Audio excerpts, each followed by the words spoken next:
We do have, well, I guess first of all, welcome to the lesson for those of you who are just coming on the line. Like I said, we've got about 75 schools registered to take part in this. Anybody who misses the session today, or if you are in Western Australia, for example, and you can't access this live, all of the webinars are recorded and they will be put online for you guys to basically watch as a video. So you'll be able to replay these webinars at any time in the future. They're going to be up online. We'll email you all those details of where and how to see them. It can take anywhere between 3 and 4 hours up to 12 hours to actually get those ones online. I'm going to make sure today's one is up online for you to either replay, or if there's anyone who misses a session, to just play it to their students within a couple of hours. But there's a little bit of editing that we usually like to do to try and get things I guess in a good format so that you can replay that without using up all your bandwidth. Anyway, let's get stuck into it. We do only have half an hour, so again, if you've got any questions or you'd like to interact, either put your hand up, type some questions into your question panel, and we'll be able to answer your questions. We're going to move through reasonably quickly,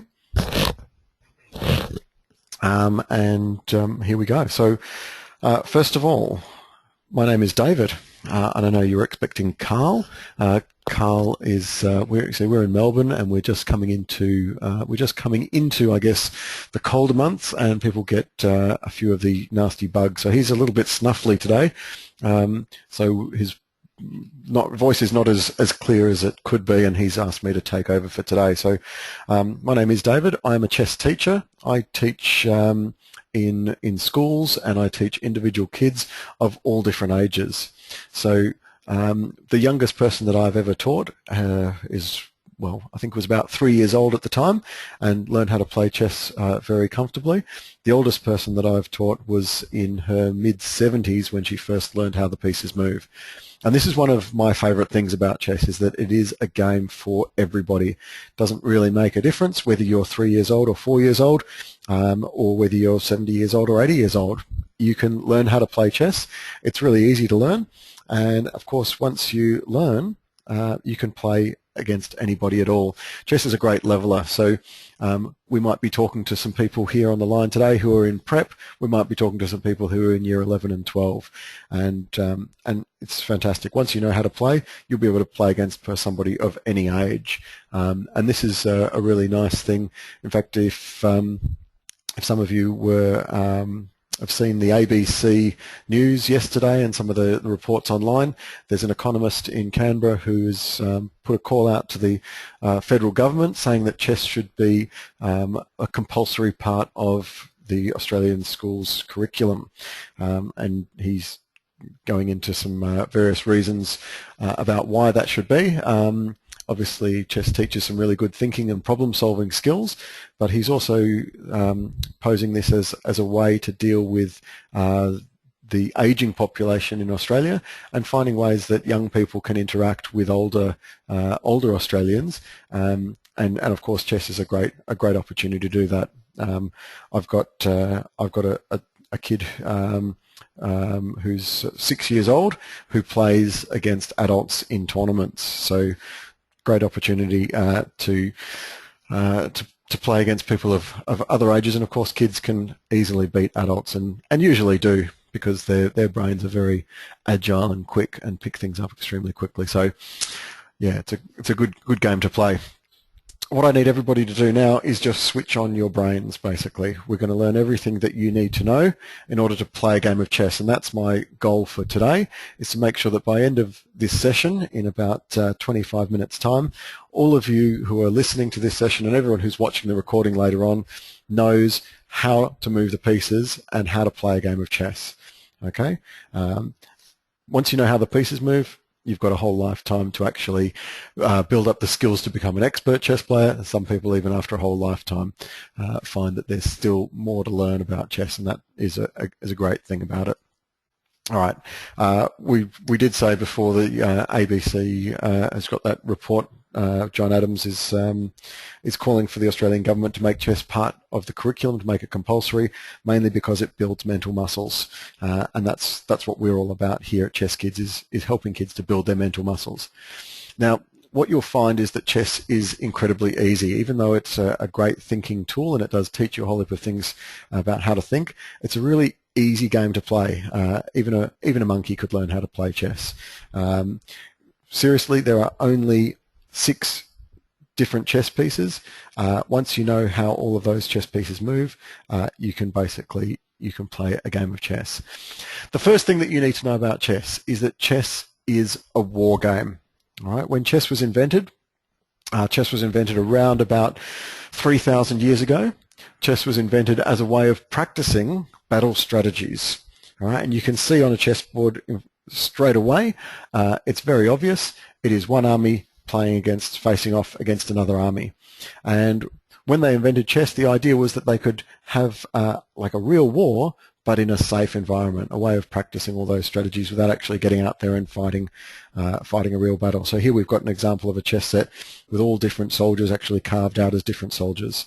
And of course, in the original times, back in Persia and in India, 2,500 and 3,000 years ago, each chess piece was a soldier.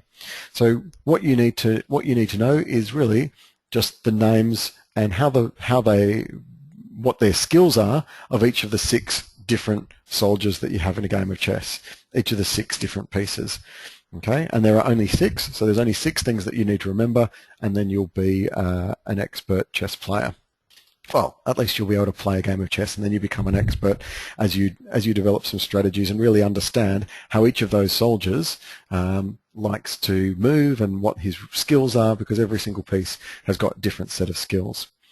All right, we're going to go through those 6 pieces now. We're going to start off with the rook.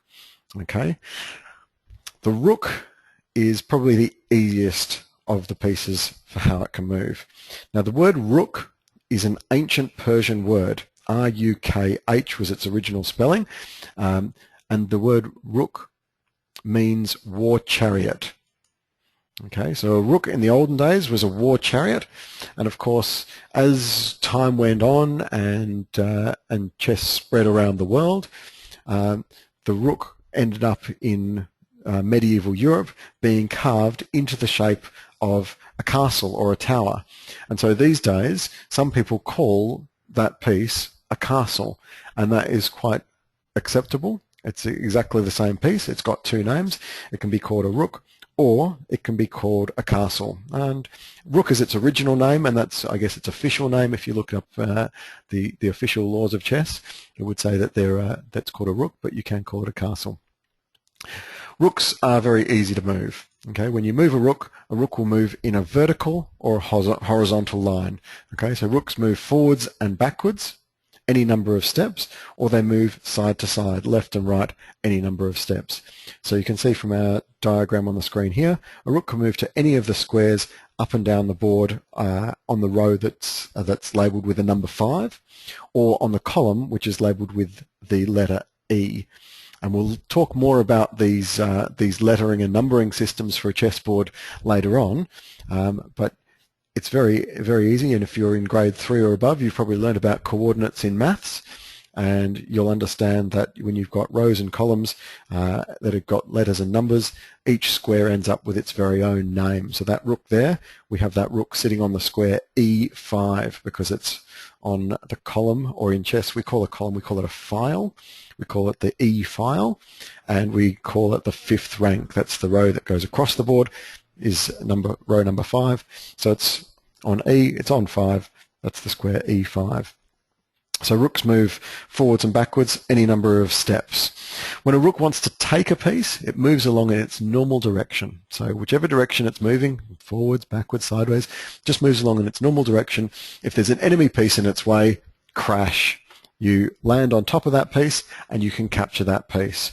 Right? You can only ever take one piece at a time in chess. Okay, one piece moves along in its normal direction. If somebody's in its way, crash, you can crash into that piece, you can take him off the board. Okay, you are only allowed to take one piece at a time. And a rook and with most of your pieces, they can't jump. So if there's a piece in the way, you can't jump over the top of something and take something behind it. So you can just move along like a rook here, move straight ahead, crash, takes out black's rook on the other side. All right, I always like to say, as a way of remembering how the rook moves, that rooks move like trains along train tracks. All right, because rooks move straight, forwards and backwards, side to side. They can only ever go one direction at a time. All right, you can't have a train going along one direction and just making a sudden right-hand turn. You've got to follow the track. So you can only go one direction at a time, forwards and backwards, or side to side. So we'll go back to the slide just before, where you can see that following the train tracks either forwards or backwards or sideways. If you want to go the other direction, you've got to move forwards, stop, wait for your opponent to have a turn, and then after your opponent's had their turn, then you can turn and go a different direction. All right, so that's the rook, the easiest of all the pieces to move. All right, the next piece that we want to learn about is the bishop. Okay, the bishop. So we've got a picture of a bishop here, and we've also got the chessboard with the what we call a diagram or a picture of a bishop, how it would be drawn in a two-dimensional form. All right, the bishop is the second easiest piece for how it moves, and that's why I'm showing it to you. The bishop only ever moves in diagonal lines. Now, okay, one question that's come in: what is a bishop in real life? And I show you a picture here of a bishop, the guy on the left-hand side who works in a church as a bishop. You can also see a carving of a chess piece that dates back to about 1,000 years ago, which shows you a bishop as an actual chess piece. Now, rooks were war chariots. Bishops were or are members of the church. So the question is always, what is a guy who is usually working in a church doing in a battlefield? Okay, why is he on a chessboard? Okay, and if you know the answer to that, or you think you know the answer to that, feel free to either put your hand up or throw some answers into your question box if you think you might have some ideas as to why there is a bishop in a battle. All right, and we've got some people suggesting that maybe it's to heal the sick, which is a good idea. Unfortunately, in a game of chess, if your pieces get captured, they never come back to life until the next game. So it's a good idea. The real reason that the bishops are in a game of chess is that they are advisors for the king and the queen. So back in the days when chess was first being developed and the pieces were being created, there were no libraries. There was no Google that could tell you all the answers to the questions that you want. Okay, in those days, if you wanted to know something, you would have to go to the church, because all the books were kept in the church. The church was sort of like the library of today, and the bishops would have those books, and they would be able to tell the king and the queen, all right, you're going to be fighting a battle next week against the French army, and the French army has got these skills and those strategies, and they'll tell you about all the history of what happened in previous battles so that you can prepare yourself. Okay, so the bishops were the advisors for the king and the queen, and they would tell them what they should do. I guess if I was naming the bishops today, I would call them the Googles, because they would be giving us good advice. Anytime that you need to know something, you just go to Google and you ask them, and they'll tell you what it is. So that's why your bishops, when they start a game of chess, stand next to the king and the queen. Okay, because they stand next to the king and the queen because they're going to give advice to the king and the queen throughout the game. All right, so let's find out a bit more about how the bishop moves. Okay, so when a bishop moves, he always moves in a diagonal line. Okay, in a diagonal line, you can see the bishop on the screen here, left or right, forwards or backwards. Okay, always on the same color. So a diagonal line means moving out of the corner of a square into the next square, out of the corner of the square into the next square, and it has to be done in the one direction. Okay, you can only go one direction at a time. Again, a bishop, just like a rook, can't turn corners, can't jump over the top of people, can't go in a zigzaggy sort of form. When the bishop moves, it always moves in one direction. When a bishop wants to take something, it works exactly the same way as a rook. It moves along in its normal direction, if there's an enemy piece in its way, crash, it crashes into that piece, and you can capture that piece. So in this position here, you can see the bishop in the middle of the board on that same E5 square. You can move all the way out to the right, black, black, black, black, black, along the black squares, crash, take out the rook on the right-hand side. When he moves to the left, he moves black, black, black, black, black, and he lands on the end of the board, but he doesn't get to take that black rook. He just misses it. Okay, all right. I like to remember the trick that I use to remember how the bishops move is that they go on the same color. So they go black, black, black, black, black if they're moving on the blacks, or they go along the white squares, white, white, white, white, white. All right. The next piece that we're going to look at is the queen. All right. She is the most powerful piece on the chessboard. All right. She is your strongest chess piece. Okay. The queen is basically a combination of the powers of the rook and the bishop combined together into one. All right? So she is your most powerful piece, and she can move just like a rook can, forwards, backwards, side to side. She can also move like a bishop in diagonal lines, left, right, forwards or backwards. So we've got a picture of or diagram of the queen on the chessboard in front of us now, and you can see how powerful the queen is. She moves forwards, backwards, left, right, diagonal lines, any number of steps, as far as she likes. Same as the rook, same as the bishop, it can't jump over the top of pieces. It can't turn corners, okay? And when it wants to take a piece, it moves the same way. It moves along in its normal direction, crash, takes a piece out. All right, so here we've got a position where the queen's in the middle of the board.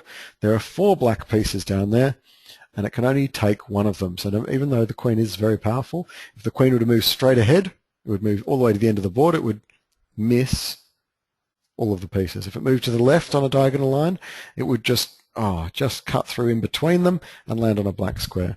But if it moves out on the right-hand side, it moves in a diagonal line, the queen goes black, black, black, bang, takes out the rook in the corner of the board. And that would be a really good move because black wouldn't be able to take the queen. All right, so the bishop couldn't take it. Okay, so we've got a bishop on the F8 square, that black square there. The bishop can't sort of move in a zigzaggy diagonal line, so the bishop wouldn't be able to take it, and the other rook all the way on that side of the board can't jump over the top of pieces to capture things either. So that would be a really good move if the queen could just take out the rook. All right, queen's very powerful piece.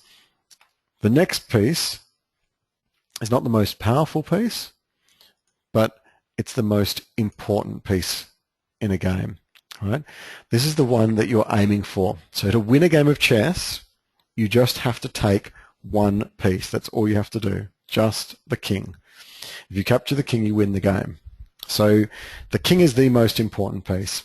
And I like to imagine the king as if you were an old man with a long white beard, right, and probably a big fat tummy, and he sort of hobbles along.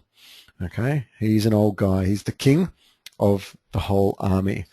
And when your king moves, all right, when the king moves, because he is an old man, he can't move as far or as fast as all of the other pieces. All right, your rooks and your bishops and your queens, they can move unlimited number of steps. They can go from one side of the board, zoom, all the way through to the other side of the board. But the king's a bit of an old guy. He's going to take his time. So when the king moves, he can only move one step. Only one step in any direction. I mean, he's the king after all, so you can't tell him what he has to do, but he can only move one step at a time. And after taking just one step, might sit down and have a bit of a rest now. All right, so the king can only go one step in any direction, forwards, backwards, left, right, diagonal, but only one step at a time. Okay, only one step at a time. Okay. All right, one step at a time, any direction.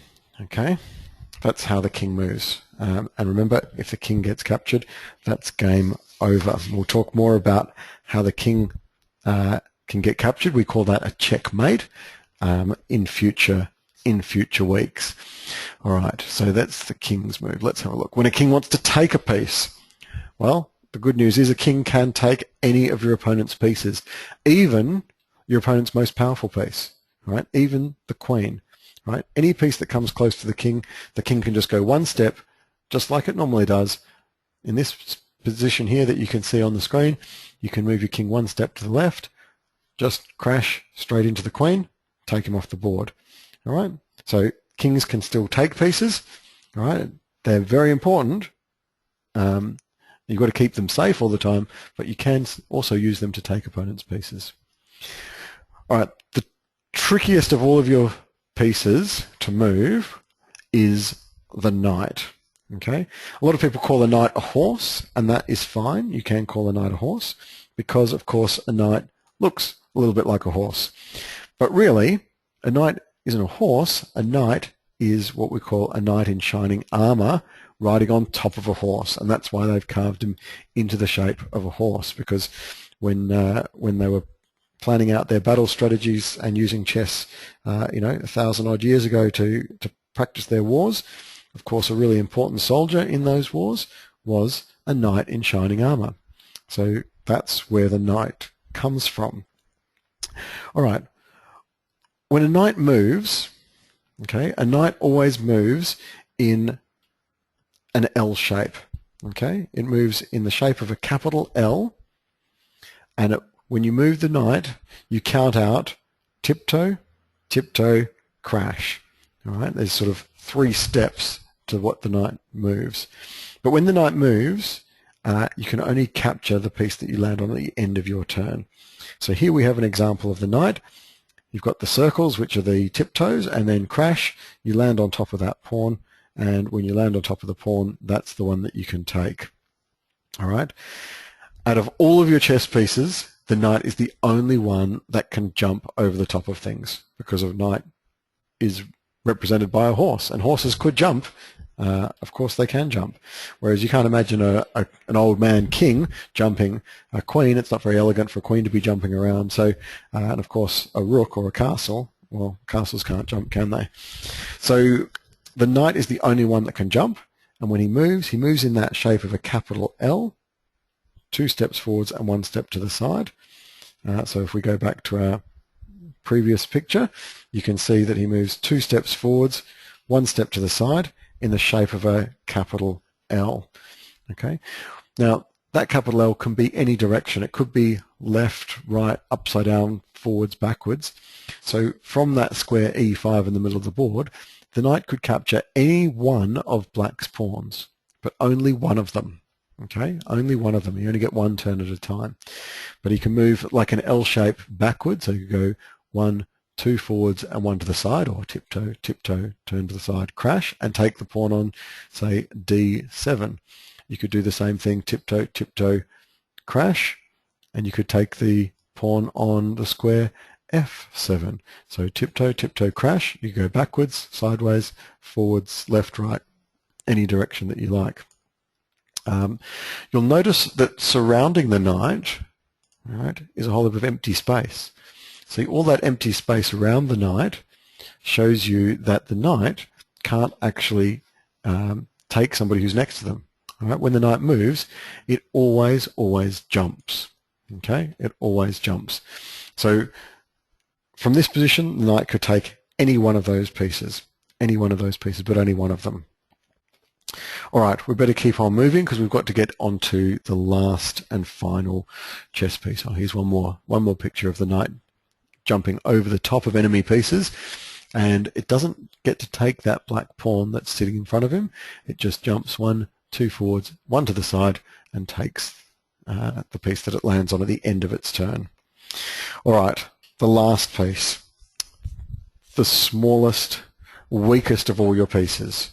Okay, the smallest and weakest of all your pieces. This one is called a pawn. And a pawn is really like a foot soldier. Okay, a pawn is a very powerful defensive piece, even though he's not that strong at attacking.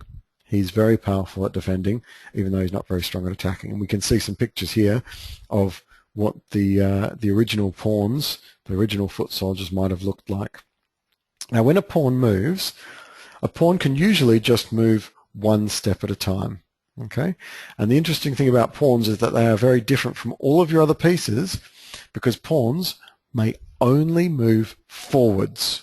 Okay, a pawn can never go backwards, only ever forwards. Okay, so when a pawn moves, and we start off with a big long row of pawns along our second rank, or the seventh rank, depending on whether you're white or black. And when a pawn moves forwards, it can just take one step forwards. Okay, never backwards, never sideways, only one step forwards. Okay, that's the usual move for a pawn. Pawns do have some special moves though. Okay, so on the first move of a game of chess, or for each pawn on its first move, that pawn can choose to go 1 or 2 steps forwards. Now, in the olden days, the original pawns, they could only ever go 1 step forwards. They could never go 2 steps. But as, I guess, time progressed and chess developed, they found that pawns moving 1 step forwards was a bit too slow. They wanted to get into the action and let those pieces attack each other a bit sooner. And so they changed the rules, and they've actually allowed, for the last probably 600 or 700 years, pawns to move not just 1 but 2 steps forwards. All right? When a pawn moves 2 steps forwards, it can only go 2 steps forwards on its first move. Okay, so the pawn from E can move 1 or 2 steps forwards. All right, then black would have his turn, and then it would be white's turn again. White wanted to move his pawn from D forwards. That pawn could also choose 1 or 2 steps forwards. Okay, so each pawn, okay, as long as it's on its home square, has got a choice to move 1 or 2 steps forwards. So if white had moved his pawn from E 2 steps forwards on his first move, and black chose to move his pawn just 1 step forwards, all right, from say C7 to C6, white, after his turn, does another pawn move. Black's pawn can't choose to go 2 steps forwards later on. So for a pawn to move 2 steps forward, it has to be the very first turn for that pawn. Okay, each pawn gets a choice to move 1 or 2 steps forwards. Okay, so here we have a situation where we've got the whole chessboard set up, okay, and we're going to come back and we're going to be able to have a look at this and play some games in about 2 more minutes' time, okay. But all of the pawns, all those guys that I've highlighted green there, are the defensive pieces. All the ones along the back row, your rooks, your knights, your bishops, your queens, and your king, those are really your attacking powerful pieces, okay, because pawns can't go backwards. They can only ever go forwards. That makes them much, much weaker. Okay. When a pawn wants to take something, there is a slight difference to your other pieces. Okay. Pawns move forwards, but if there's a piece in front of them, they're actually blocked. If a pawn wants to capture somebody, a pawn must go 1 step diagonally to take them. But if there's nothing to take, a pawn can't just move diagonally. So here we can see the pawn in the middle of the board on E4. He could move forwards to the empty square E5, 1 step only, all right, because he's already had his turn. He can't go 2 steps anymore, all right. He's off his home square. He can move only 1 step forwards. Or instead of moving 1 step forwards, he could go 1 step diagonally and take the black pawn on D5. So that white pawn could move forwards 1 step or take 1 step diagonally. All right, that's how the pawns move. They move forwards or capture diagonally. But you can see the pawn on E4 cannot move in a diagonal line. And if there was somebody right in front of him, you couldn't take him either. Okay, you can't take somebody who's right in front of you. All right, now we're going to have an opportunity to go and play some games. All right, what I can advise you guys, we've just, in a very short space of time, in just 25 minutes, we've gone through how all of the pieces move. You've got 6 different pieces, and that's only 6 things to remember. You can probably remember those 6 things. Obviously, you can come back and review this later on, or you might have some people who already know how to play.